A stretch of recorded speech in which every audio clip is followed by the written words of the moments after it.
Captain Rees is invited into the infinite monkey cage in half an hour as Brian Cox and Robin Ince debate the existence of parallel universes. Perhaps there's another version of this country basking in sunshine and celebrating a Wimbledon singles winner. The infinite monkey cage. Think laterally at 4:30. First on BBC Radio 4, it's a new series of With Great Pleasure recorded at St George's in Bristol as part of the More Than Words Festival earlier this year and presented by Cerys Matthews.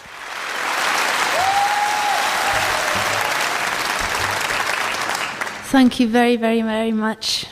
I was so happy to be invited here today. I think the acoustics in this room and the history that's here in this building seem to sing their own music. But we're not here to just play music today. We're enjoying the power of the word and music. And I'm even happier to be here having arranged for some very special and talented people to join me a little later on. But I thought to begin with, I should start at the sort of very beginning. As I was born not so far away from here, a little hop and a skip over the Severn, in Cardiff, and was brought up all along the South Wales coast. And so I was steeped in the heritage of Wales. I learnt a lot of songs, a lot of hymns, poetry, loved to be lost in the mystery of the melody of words. So I think I'll begin the set with an old Welsh song. It was written in the early 1900s by a chap called Joseph Parry. And I think it's one of the most tender poems about unrequited love. Paham ai dicter o myfanwy yn llenwyth lygau dion di a threddiau tirion o myfanwy heb ryd wrth fy ngweledi pa le mae rhywun oedd ar dy wefus fi'n cynnau cariad ffyddlon ffôl pa le mae sain dy eiriau melys fi'n denu'n halon ar dy ôl mae Myfanwy boed i oll dy fywyd fod amser yn ddisglau'r ganol dydd a boed i rosyn gwridog iechyd i ddawnsio ganwaith ar dy rif anghofiau stwll o saddewyddion a roes dim mynau yn ethel a dyros law Myfanwy dirion i ddim ond dweud y gair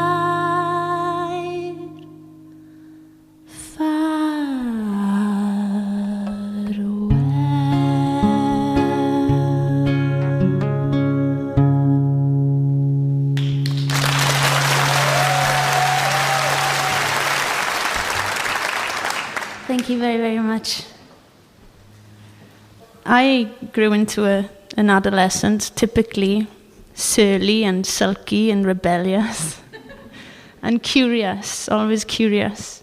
So when I was old enough, I got a rucksack from Santa Claus and I filled it. I think I had about 7 pairs of shoes, which let me tell you now, you don't need. And I headed off to Spain. And I've travelled ever since, really. But I'd like to read you a poem now by a fellow who, at the age of 18, had yet to get to London. And yet, when you look at his body of work, It's incredible what he wrote before the age of 20.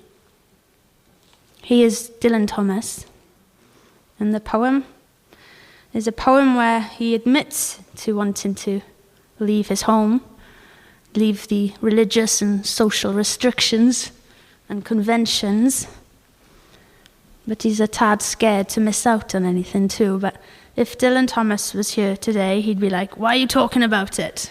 He would say something like this: "I am now going to read aloud."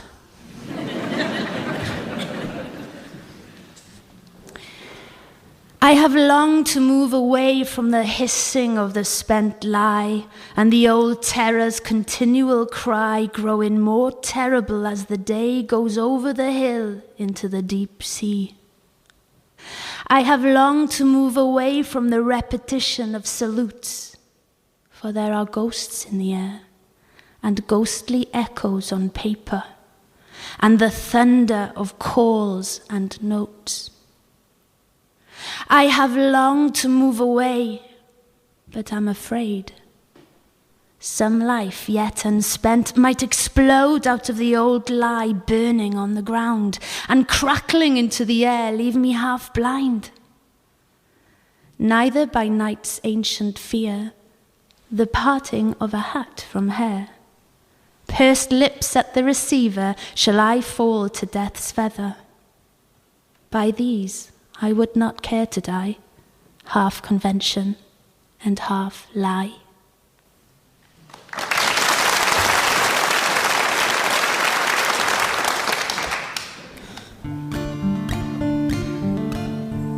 I went to Spain, having taught myself the guitar from an early age. I wanted to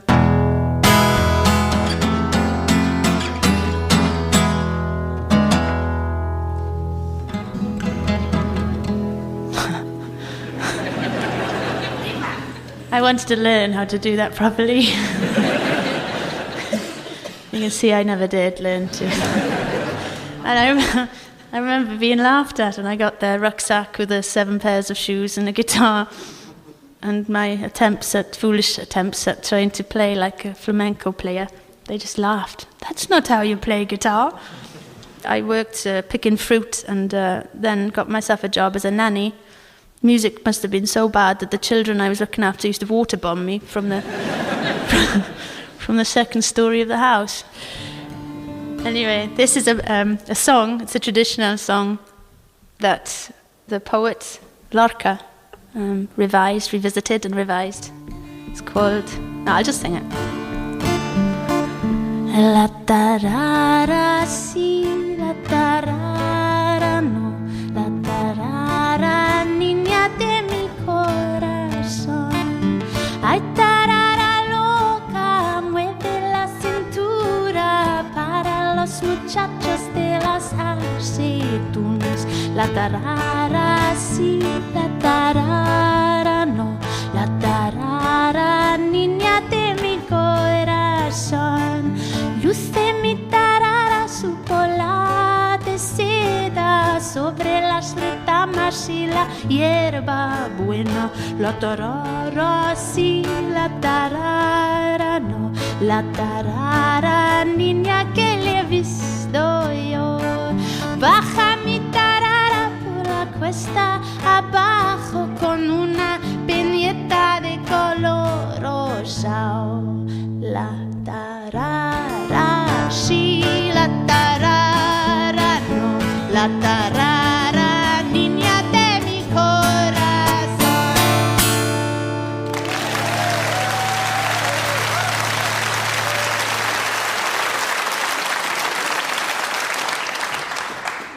That is a lovely song about a cross-dresser. Shaking their hips in front of the olive pickers and ringing the bells on the ruffles of the skirt. So there you have it. There were you thinking about those Andalusian hills and sangria and... Well, similar scenes. I'm usually associated quite heavily with Wales, which is, fair enough. It's my roots, where I'm from, and I've got a very strong accent, and I sing about it a lot. But it doesn't, and it never has, made me just want to look inwards and towards Wales only. I've always wanted to travel and look out and immerse myself in other cultures as well, not least Irish songs and poetry, because it's just the best, and having played lots of songs now from America, from blues, from country, you can really, really spot where people like Bob Dylan have had their inspiration from. A lot of it goes back to Ireland. The songs, the melodies are brilliant, the lyrics as well, and you learn so much about a country from the songs, so much about the history, about people, the resilience, and so forth. I'm not going to sing an Irish song for you today, but I'm going to read a poem. It was written in the 9th century by a lady whose name we'll never find out, was never known. But it's at this point that I would love to introduce you to my first guest. Would you please give a warm round of applause to a lady who's travelled all the way from Canada to join us today. She's a fantastic composer and musician, Julia Kent.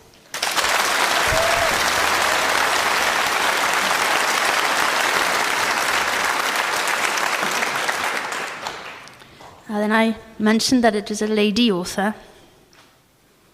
She refers to herself as the Hag of Béare.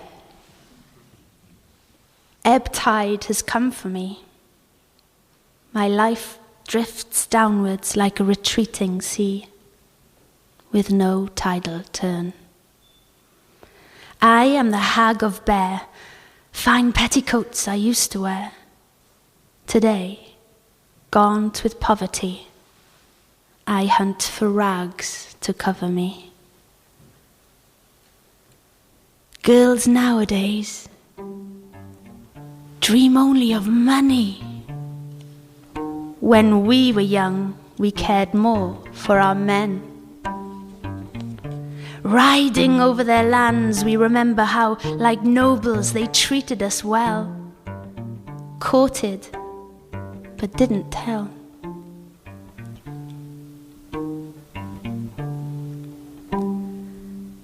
These arms, now bony, thin and useless to younger men, once caressed with skill the limbs of princes. Sadly, my body seeks to join them soon in their dark home. When God wishes it, He can have back His deposit.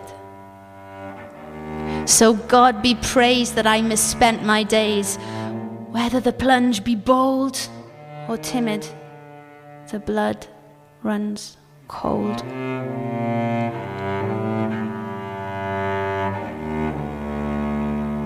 After spring and autumn come ages, frost and bodies chill.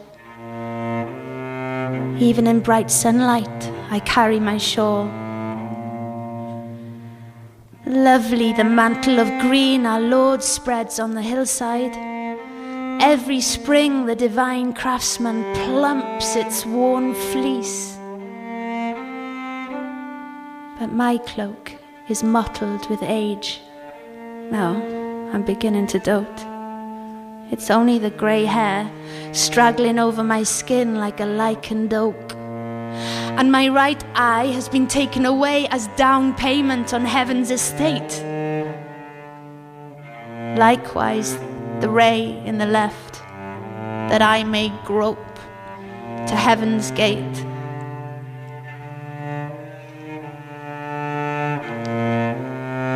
Alas, I cannot again sail youth's sea. The days of my beauty are departed, and desire spent. I hear the fierce cry of the wave whipped by the wintry wind. No one will visit me today, neither nobleman nor slave.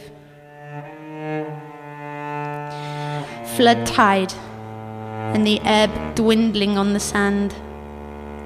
What the flood rides ashore, the ebb snatches from your hand. Man being of all creatures the most miserable, his flooding pride always seen, but never his tidal turn.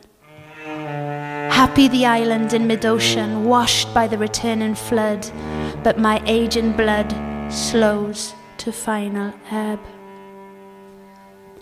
I have hardly a dwelling today upon this earth. Where once was life's flood, all is ebb.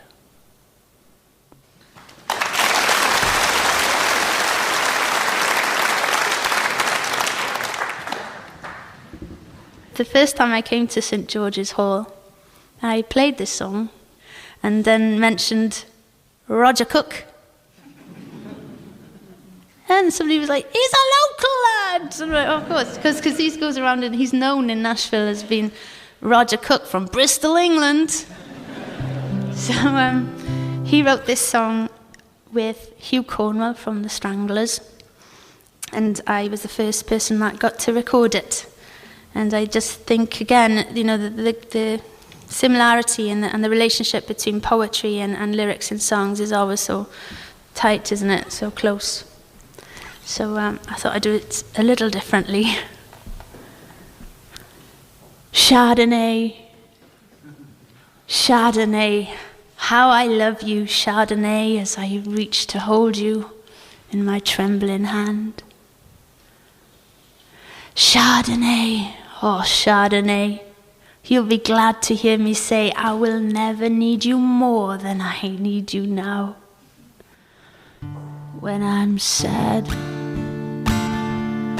sad and blue, you are my friend, constant and true.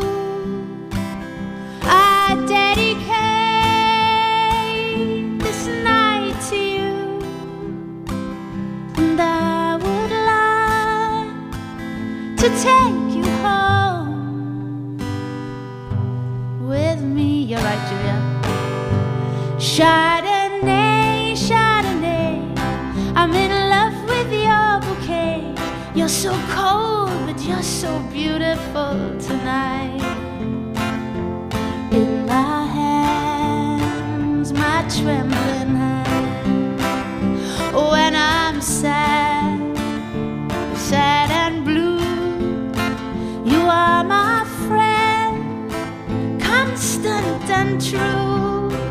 I dedicate this night to you, and I will like to take you home with me tonight. La la la la la la la la la la la la la la.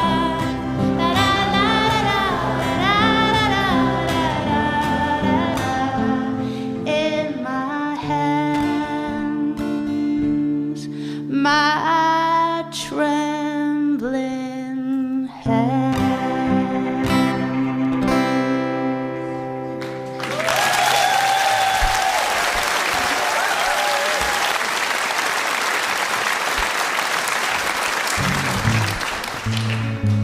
Thank you very much. I host a music show every Sunday morning on 6 Music on the BBC Digital. You can find it on your computers and listen to it again anytime during the week. And because I do just think there's so much power, and we've got such a treasure trove of amazing poetry, that it would be a great idea to present a piece of poetry every week. But in order to sort of give it new life, or maybe put a fresh angle on it, I thought I'd try and find music to enhance both, hopefully. And so listeners suggest poetry, like they do on Radio 4 with Poetry Please. They can suggest music, or I'll come up with the music. And this was suggested by a chap called Dr. Owain, who suggested that I should look into Philip Gross. And this particular piece of music that I'm going to read to is from the Balanescu Quartet. Well, I hope you agree with me that it's a great match, and the poem itself is faultless.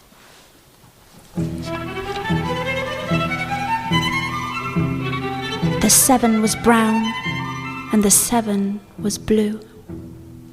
Not this, then that, not either or, no mixture. 2 things can be true. The hills were clouds, and the mist was a shore. The 7 was water, The water was mud, whose eddies stood and did not fill, the kind of water that's thicker than blood. The river was flowing. The flowing was still.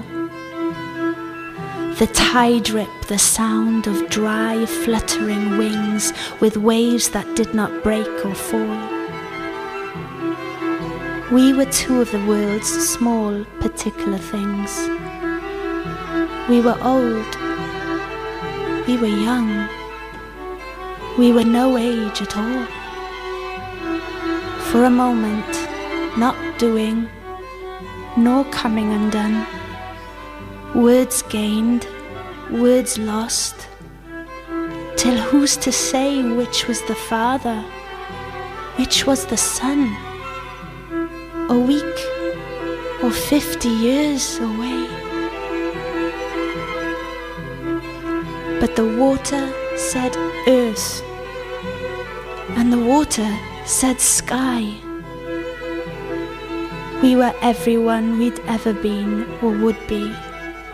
Every angle of light that says you, that says I. And the sea was the river, the sea.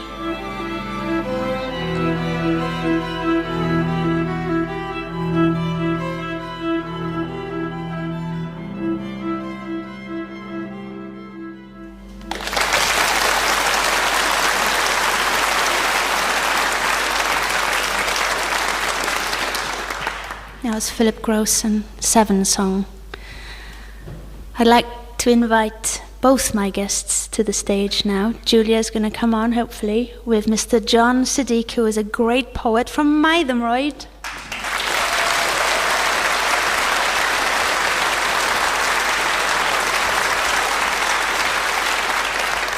I'm so pleased that he's come along today from Myfanwy to introduce himself and his poetry to us all here in this venue. And Julia's going to play with him, so I'll hand it over to you, John. Fantastic, thank you. I'm going to do a piece called Thirst with Julia in a moment, and I just want to introduce this poem ever so slightly. Sometimes I think we assume all sorts of things. We think, in this instance, somebody asked me the question, they asked me what freedom meant, and we take for granted that we know what that word means. I think one of the jobs of writers throughout time has been to kind of ask really, really dumb questions, like who, what, why, where, when, and why again, and sometimes what if, and try to get underneath the assumptions that we make in society. And so that's what I was trying to do with this piece.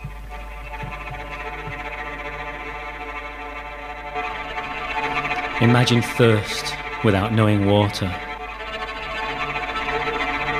And you ask me what freedom means.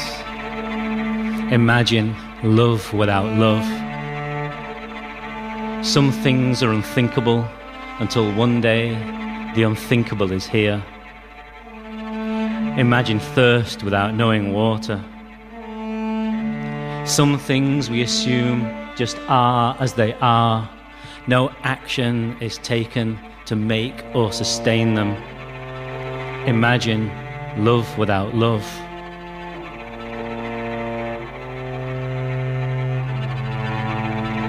It is fear that eats the heart.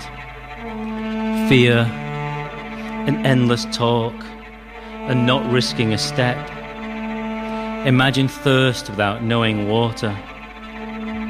Fold away your beautiful thoughts. Talk away curiosity. Chatter away truth. Imagine love without love. Imagine believing in the whispers, the screams and the gossip. Dancing to a tune with no song to sing inside you. Imagine love without love.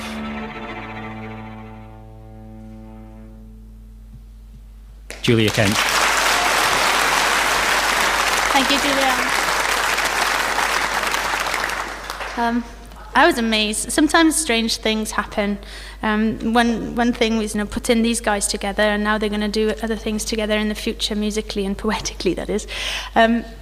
I was brought this book by the publisher, and read it, and found a particular poem in it that really resonated, and found music to go with it.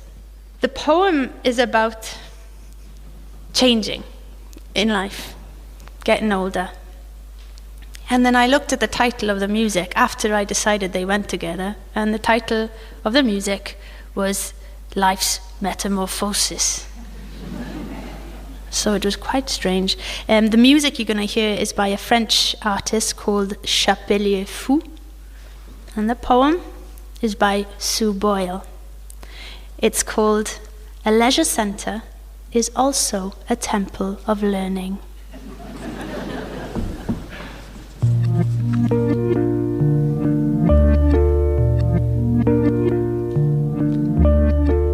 The honey-coloured girl in the women's changing room is absorbed in making her body more beautiful.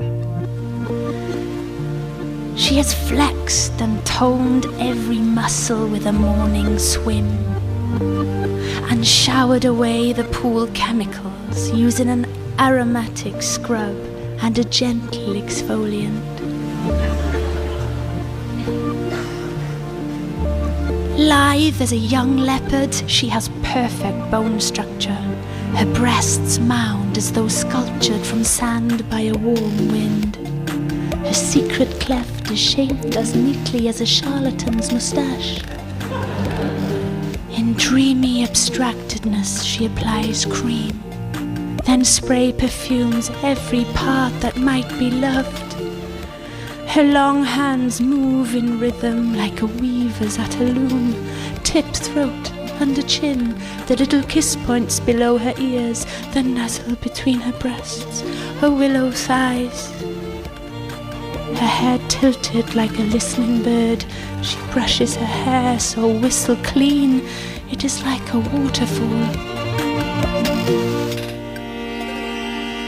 A bee could sip her. She is summer cream slipped over raspberries.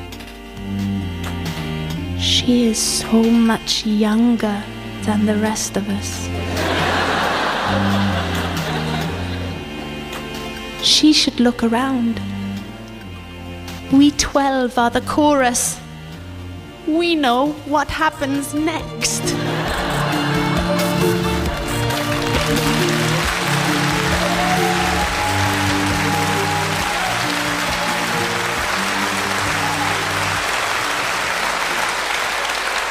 It's been a pleasure, as always, to revisit these gorgeous walls of St George's in Bristol.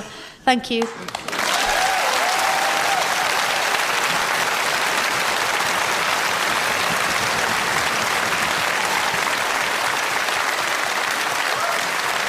With Great Pleasure was presented by Cerys Matthews with John Siddique and Julia Kent. The programme was recorded at the More Than Words Festival in Bristol and produced by Christine Hall. We're in search of parallel universes in a moment. Then at 5, back to Earthly Issues with Carolyn Quinn. Thank you very much. And just to let you know, our population is growing. In fact, over the past 10 years, it's grown faster than at any time since census records began back in 1801. We'll be finding out why on PM and discuss what the challenges are for cities in particular of rising population numbers and increasing immigration. Also tonight, David Cameron claims that today's rail investment plan is the biggest